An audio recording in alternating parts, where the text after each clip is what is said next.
तो फिल्म की शुरुआत क्लाइव नाम के एक आदमी को दिखाते हुए होती है जिसकी वाइफ एना इतनी बीमार है कि किसी भी वक्त मर जाएगी।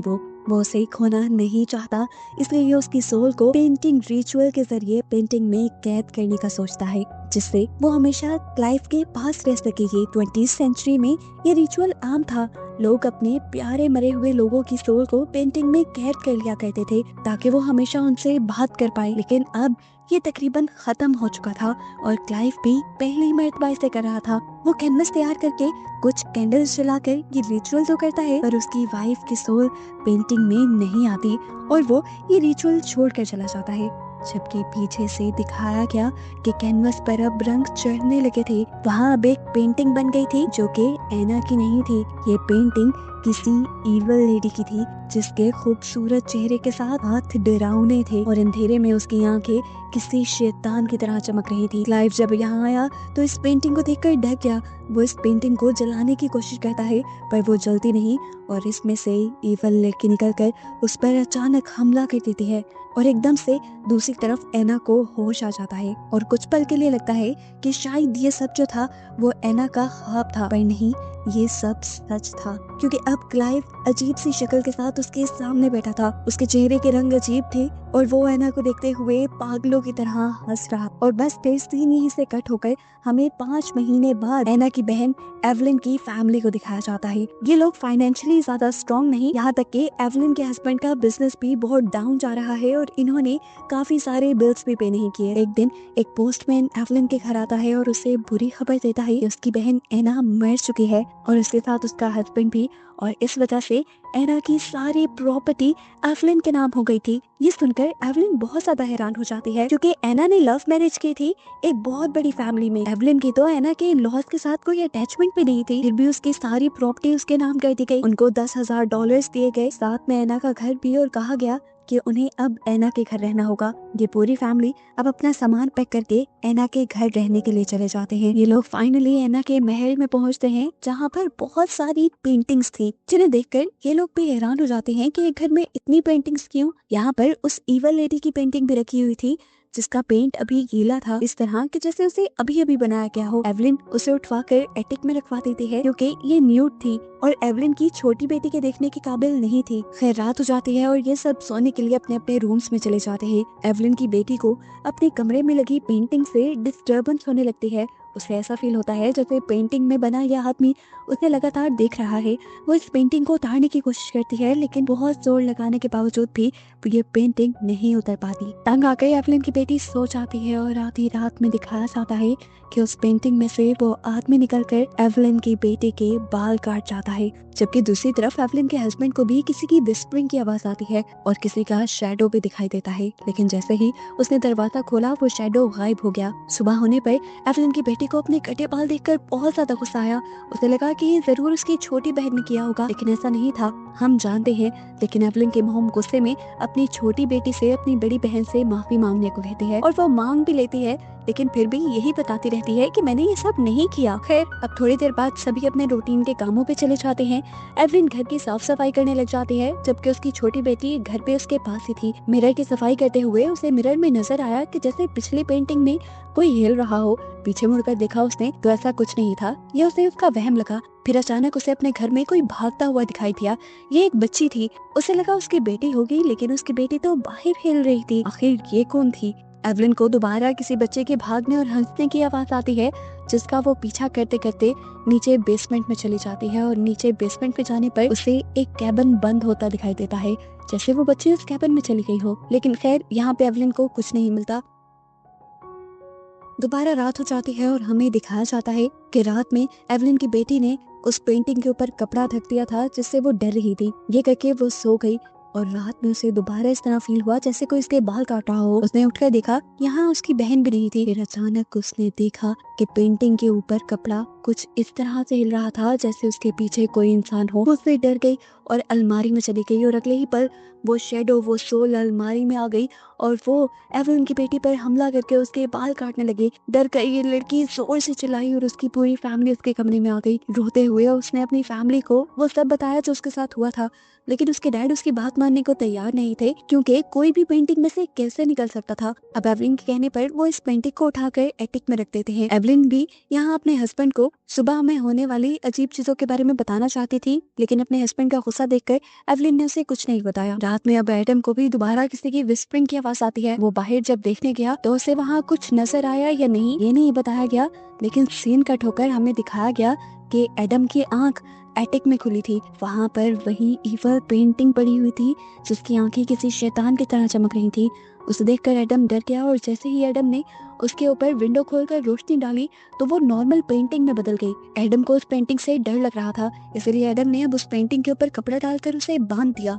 अब सुबह होने पर एवलिन उस कमरे में जाती है जहाँ पर उसे वो ईवल पेंटिंग दिखी थी। उस जगह पेंटिंग नहीं थी, बल्कि वहाँ अब उसे एक रिंग मिलती है और साथ में पेंटिंग रिचुअल वाली बुक भी, जिसे वो अपने पास रख लेती है। रात होने पर हम उसी पेंटिंग को चेयर पर झूलते हुए देखते हैं। ये चीज एडम भी नोटिस कर लेता है और जब ये देखने के लिए जाता है तो वो पेंटिंग वहाँ से गायब हो जाती है। रात होने पर दोबारा एवलिन को उसी बच्चे की भागने की आवाज आ रही थी जिसे वो काफी दिन से नोटिस कर रही थी। एवलिन ने फौरन उस बच्ची का पीछा किया और देखा कि वो बच्ची भागते हुए एक पेंटिंग में चली गई और ये नजारा देखकर एवलिन के होश उड़ गए। एवलिन ने अब टॉर्च ऑन करके जब उस पेंटिंग को देखा तो वो पेंटिंग बिल्कुल नॉर्मल थी। इसके बाद अचानक से पेंटिंग में से वो बच्ची निकल जाती है और एवलिन को आवाज देकर उसे ढूंढने को कहती है। एवलिन ने इस मरतबा जब पेंटिंग देखी तो पेंटिंग खाली थी। अब एवलिन ने भी उस बच्चे के कहने के मुताबिक उसका पीछा किया और जब वो बेसमेंट के पास पहुंची तो बच्ची ने उसे स्टेयर्स से धक्का देकर बेसमेंट में पहुंचा दिया और यही बेसमेंट में उस ईवल लेडी की पेंटिंग से वो ईवल लेडी भी निकल आई, जिसका खौफनाक भयानक रूप एवलिन ने देख लिया और अगले ही सेकंड वो लेडी भी यहाँ से गायब हो गई। ऊपर एवलिन के बेटे के साथ भी ऐसा ही कुछ अजीब हो रहा था। उसे अपने कमरे में जब शोर महसूस हुआ तो वो उठ गया। उसने सामने देखा तो उसके रूम में लगी हुई पेंटिंग पिघल रही थी। वो हैरान हुआ और जब पेंटिंग के पास गया तो पेंटिंग ने उसे अपने अंदर खींच लिया। एवलिन का बेटा अपनी जान बचाने के लिए जोर से चिल्लाया और सभी उसके रूम में आ गए। एडम ने अपने बेटे को खींचकर इस पेंटिंग से बाहर निकाल लिया और आखिर ये लोग इस हवेली की हकीकत जान ही गए कि ये एक पैरानॉर्मल हवेली थी। एडम देखता है कि यहाँ पूरी फैमिली तो आई थी लेकिन एवलिन नहीं आई थी। वो एवलिन को देखने के लिए बेसमेंट में जाते हैं जहाँ एवलिन घबराई हुई उससे कहती है कि हमें फौरन इस घर से चले जाना चाहिए, ये घर नॉर्मल नहीं है। सब हाँ में सर हिलाते हैं और अपना सामान पैक करके उसी रात इस घर को छोड़कर अपने घर वापस आ जाते हैं। अब एवलिन घर आने के बावजूद भी अपने साथ होने वाले हादसों से परेशान थी। उसने एडम को बताया कि लोगों का मानना है कि एना का मर्डर हुआ है। क्या पता उस रात जब एना मरी तो एना के हस्बैंड ने ही किसी रिचुअल को करने की कोशिश की हो जिसकी वजह से एना मर गई हो। ये बात कहते ही खुद उसे पेंटिंग रिचुअल वाली बुक याद आती है जिसे वो अपने साथ ले आई थी। वो उस बुक को खोल के उस बुक का एड्रेस पढ़ती है, ये बुक ली कहाँ से गई थी और फौरन उस रिचुअल के बारे में जानने के लिए वहाँ पर पहुँच जाती है। एवलिन के जाने के बाद हम देखते हैं कि एवलिन की दोनों बेटियां घर पर खेल रही थी। तभी अचानक से एक छोटी बच्ची की सोल उनके घर पर आ जाती है। ये असल में वही ईवल लेडी थी जो छोटी बच्ची की शक्ल में इनके घर थी। वो एवलिन की छोटी बेटी को खेलने के बहाने अपने पास बुलाती है। इससे पहले कि वो उसे कोई नुकसान पहुंचाती, उसकी बड़ी बहन ने उसे बचा लिया और फिर देखा कि वो ईवल लेडी वाली पेंटिंग इनके घर आ चुकी थी इनका पीछा करते हुए। अब हमें एवलिन को दिखाया जाता है जो उस औरत के पास पहुंच चुकी थी जिससे वो पेंटेड रिचुअल वाली बुक ली गई थी। वो एवलिन को एक ऐसे रूम में लेकर जाती है जहाँ पर बहुत सारी पेंटिंग्स थी। उसने एवलिन को बताया कि ये सभी पेंटिंग्स कोई आम पेंटिंग्स नहीं, इनके अंदर लोगों की सोल कैद है। वो बताती है कि इस बुक के रिचुअल के जरिए सोल्स को पेंटिंग की शक्ल में एक घर मिल जाता है रहने के लिए और इस तरह लोग अपने प्यारों के पास रह लेते हैं। ये रिचुअल वैसे तो अच्छा था लेकिन इस रिचुअल की वजह से अक्सर खतरनाक सोल्स को भी अपनी डायमेंशन से बाहर आने का मौका मिल जाता था। इस लड़की ने यह भी बताया कि अर्ली 20s में ही इस रिचुअल को बैन कर दिया गया था, ये रिचुअल खत्म कर दिया गया था और तब से ये सारी पेंटिंग्स उसके घर पे ही थी। एवलिन उसे बताती है कि जो पेंटिंग हमने देखी है वो तो बिल्कुल फ्रेश है, जिसका मतलब अभी हाल में ही किसी ने जरूर वो रिचुअल किया होगा। हम जानते हैं कि वो रिचुअल क्लाइव ने किया था लेकिन एवलिन और उसकी फैमिली नहीं। अगले सीन में हम एडम को देखते हैं जो पेंटिंग वाली औरत के बारे में रिसर्च शुरू कर चुका है और उसे पता चलता है पेंटिंग वाली उस लेडी का नाम कैंड्रा है जिसके मरने के बाद कई सुसाइड और मर्डर हुए थे उनकी अपनी ही फैमिली में। उसकी फैमिली के कुछ लोग तो गायब भी हो गए थे उसके मरने के बाद और वो बताता है कि उसकी फैमिली कोई और नहीं बल्कि फ्रैंको फैमिली ही थी जहाँ पर एना की शादी हुई थी। साफ मतलब था कि एना के घर पे इस औरत ने कोई कर्ज दिया था और क्योंकि अब लोगों ने एवलिन को एना की फैमिली के साथ जोड़ दिया था तो जरूर ये कर्ज उनके ऊपर भी आ गया था। इस कर्ज को रोकने का सिर्फ एक ही तरीका था कि ये लोग वापस उस घर में जाएं और सब चीजों को नॉर्मल करे। एडम ने एक मर्तबा कर्ज रोकने के लिए उस पेंटिंग को भी जलाकर खाक करने की कोशिश की, लेकिन उस पेंटिंग को कुछ नहीं हुआ। एवलिन अब उस रिचुअल वाली बुक से मदद लेती है और उसे पता चलता है कि कर्ज को खत्म करने के लिए उसे पेंटिंग वाले इंसान की कोई चीज चाहिए होती है। एवलिन को याद आता है कि उसने एक ऐसा कमरा देखा था जिसमें पुराना सामान रखा हुआ था, जरूर वहाँ से उसे स्कैनरा का कोई सामान मिल सकता था कर्ज को तोड़ने के लिए। रात होने पर ये लोग दोबारा उस भूतिया हवेली के अंदर चले जाते हैं। एडम जाकर वहाँ की सारी पेंटिंग्स उतारता है, जबकि एवलिन बेसमेंट में चली जाती है। बेसमेंट में जो पेंटिंग्स लगी थी इस वक्त वो सारी की सारी खाली थी, यानी उसके अंदर की सोल्स फिलहाल यहीं कहीं भटक रही थी। एवलिन अब उस पुराने बॉक्स को खोलने की कोशिश करती है, लेकिन देखती है कि इस पे तो लॉक है। अचानक उसके पास कोई इस बॉक्स की चाबी फेंक देता है। एवलिन बिना डरे उस चाबी को उठाकर उस बॉक्स को खोल देती है, जिसमें बहुत सारे लेटर्स थे और स्कैनरा का एक लॉकेट था। इस लॉकेट को टच करते ही एवलिन को स्कैनरा के कुछ विजन्स आने लगते हैं और यहाँ बेसमेंट में मौजूद सारी पेंटिंग्स हवा में फ्लोट कर जाते हैं। यहाँ तक कि पूरे घर की पेंटिंग्स में से सारी की सारी सोल्स गायब हो जाती हैं। ऊपर की पेंटिंग्स वाली सोल भी यहाँ नीचे बेसमेंट में आ जाती हैं। उन्होंने मिलकर एकदम से एवलिन के ऊपर हमला कर दिया था। ऊपर एक ही पेंटिंग बची थी जो किसी बुजुर्ग की थी, जिसने हाथ निकाल कर एडम के ऊपर हमला कर दिया, लेकिन एडम ने अपने आप को बचाने के लिए इस पेंटिंग को उल्टा गिरा दिया और ऐसे अपनी जान बचा ली। इसके बाद एडम को एवलिन की चीखें सुनाई देती हैं और वो उसकी मदद के लिए बेसमेंट में आ जाता है। उसे सारी सोल से बचाता है और वहाँ की सारी पेंटिंग्स उठाकर बाहर लाकर जला देता है। लेकिन ऐसा करने से शायद अभी भी कर्ज नहीं टूटा, क्योंकि पीछे इनके घर पे दिखाया जा रहा है कि इनके घर पे मौजूद एक कैनवस पर स्कैनरा की पेंटिंग वापस बन गई है। और फिर अचानक से स्कैनरा निकलकर एवलिन के बेटे के रूम में चली जाती है। उसे जैसे एवलिन के बेटे को पोसेस कर लिया था, अब उसी के पोजेशन में आकर एवलिन का बेटा अपनी ही बहन को उठाकर अपने रूम में जाने लगता है और ये उसकी बड़ी बहन नोटिस कर लेती है और वो अपनी बहन को बचाने की कोशिश करती है। जबकि दूसरी तरफ हम देखते हैं कि कार में एडम ने एवलिन को बताया कि स्कैनरा ने एडम के अंदर भी जाने की कोशिश की थी। ये सुनकर एवलिन डर जाती है। फाइनली ये लोग घर भी आ चुके थे। घर आने पर उनकी बेटी उन्हें बताती है कि उनका बेटा उसकी छोटी बेटी को लेकर कमरे में जा घुसा है। एडम जल्दी से दरवाजा तोड़कर अपनी बेटी को बचाने के लिए अंदर जाता है, जहां वो लड़का बस अपनी बहन को मारने ही वाला था। उसे पोजेस हुआ देखकर एडम और एवलिन जान गए कि इन्हें अभी रिचुअल करना होगा।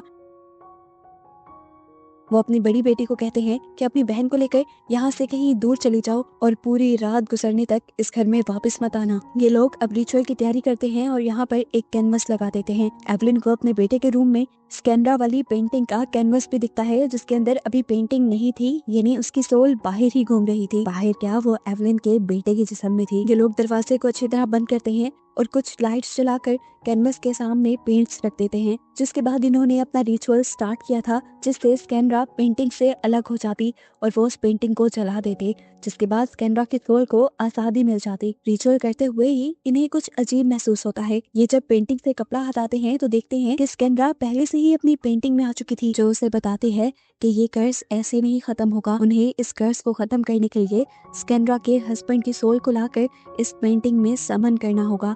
यहाँ पर स्कैनरा अपनी कहानी सुनाती है कि वो अपने टाइम की एक बहुत खूबसूरत लेडी थी, जबकि उसके हस्बैंड की फैमिली बहुत अमीर थी। उनकी फैमिली ये पेंटिंग रिचुअल करते थे क्योंकि माना जाता था कि जो ये पेंटिंग रिचुअल सीख लेता है वो कभी नहीं मरता। उसके हस्बैंड को भी पेंटिंग रिचुअल करना आता था। उसका हस्बैंड स्कैनरा से एक पार्टी में मिला था। स्कैनरा बहुत खूबसूरत थी, इसीलिए उसके हस्बैंड को उससे प्यार हो गया। इन दोनों ने शादी कर ली, लेकिन 29 साल की उम्र में ही स्कैनरा बहुत बुरी तरह बीमार पड़ गई। स्कैनरा अपने हस्बैंड को छोड़कर जाना नहीं चाहती थी, वो उससे बहुत प्यार करती थी, इसीलिए उसने अपने हस्बैंड से कहा कि तुम मुझे एक पेंटिंग में समन कर दो, और ये करने के लिए उसने अपना नेकलेस ही अपने हस्बैंड को दिया। स्कैनरा के मरने के बाद स्कैनरा के हस्बैंड ने उसके कहे के मुताबिक अपना रिचुअल करके उसकी सोल को उस पेंटिंग में समन कर दिया, जिसके बाद पता चला कि स्कैनरा ने उससे ये भी कहा था कि मरने के बाद तुम भी अपने आप को मारकर उसी पेंटिंग में आ जाना, जहां हम दोनों हमेशा एक साथ रहेंगे। अब अपने वादे के मुताबिक स्कैनरा के हस्बैंड को अपनी जान लेनी थी, लेकिन उसने अपना वादा तोड़ दिया और स्कैनरा के मरने के बाद अपनी लाइफ में बिजी हो गया और स्कैनरा की पेंटिंग को उसने ढांप दिया, जो सालों फिर बेसमेंट में ही पड़ी रही। ऐसा करने से स्कैनरा को बहुत ज्यादा गुस्सा आ गया और उसके अंदर ईवल चीजें आने लगी और उसने अपने हस्बैंड की पूरी फैमिली को कर्ज कर दिया कि या तो वो मर जाए या इस दुनिया से गायब हो जाएं।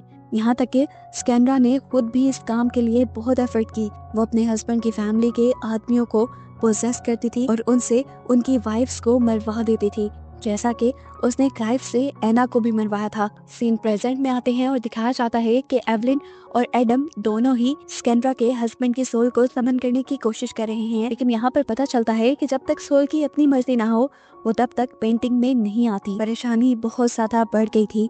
इस परेशानी के माहौल में एडम एवलिन को एक बात बताने की कोशिश करता है जो एवलिन के लिए शायद दुखी हो सकती थी। वो एवलिन को बताता है कि उस रात जब मुझे एटिक में होश आया, उस रात मुझे एटिक में स्कैंड्रा की सोल मिली थी और हम दोनों वहाँ पर फिजिकल हो गए थे। ये सुनकर एवलिन बुरी तरह टूट जाती है। एडम अपनी वाइफ एवलिन से कहता है, प्लीज तुम मुझसे मेरे मरने के बाद कभी नफरत ना करना। ये कहते ही वो इस कर्ज को तोड़ने के लिए अपनी ही जान दे देता है और अपना लाइटर मरने से पहले रिचुअल वाली जगह पर फेंक देता है ताकि वो स्कैंड्रा के साथ पेंटिंग के अंदर चला जाए। उसके मरते ही अब वो अपने हस्बैंड को पेंटिंग के अंदर समन कर देती है और हमें पेंटिंग में स्कैंड्रा और उसके हस्बैंड को एक साथ दिखाया जाता है। पर अगले ही पल हम देखते हैं कि दोबारा स्कैंड्रा पेंटिंग से गायब हो गई थी, क्योंकि अभी भी उसने एवलिन के बेटे को पोजेस किया हुआ था, यानी कर्ज खत्म नहीं हुआ था। अब यहाँ दिखाया जाता है कि स्कैंड्रा एवलिन के बेटे के ही जिस्म से एवलिन की जान लेने की कोशिश करती है। साथ ही साथ स्कैंड्रा एडम के लाइटर को भी उठाने की कोशिश कर रही थी ताकि उसकी सोल पूरी तरह उस पेंटिंग में ना जाए। इससे पहले कि स्कैंड्रा वो लाइटर उठा लेती, यहाँ आकर एडम की बेटी वो लाइटर उठा लेती है, जो असल में अपनी फैमिली का साथ देने के लिए आधे ही रास्ते से वापस आ गई थी। वही लाइटर जलाकर अपने डैड की ही पेंटिंग को जला देती है, जिससे सबसे पहला रिएक्शन तो ये होता है कि उनका भाई नॉर्मल हो जाता है और फिर देखने को मिलता है कि वो पेंटिंग भी वापस नॉर्मल हो गई थी, जिसमें अब उसके डैड और स्कैंड्रा दोनों थे। ये लोग अब उस पेंटिंग को उठाकर स्कैंड्रा के ही घर में बेसमेंट में रखाते हैं और यहाँ हमें दिखाया जाता है कि अभी भी एक पेंटिंग बची थी उस सीजर वाले आदमी की, जिसे उन्होंने उठाकर दूसरे रूम में रख दिया था और इसे तो एडम जलाना ही भूल गया था। और ये पेंटिंग ये शो कर रही थी कि पेंटेड रिचुअल अभी भी पूरी तरह खत्म नहीं हुआ, लेकिन इस सीन को दिखाते हुए ही ये कहानी यहाँ खत्म हो जाती है।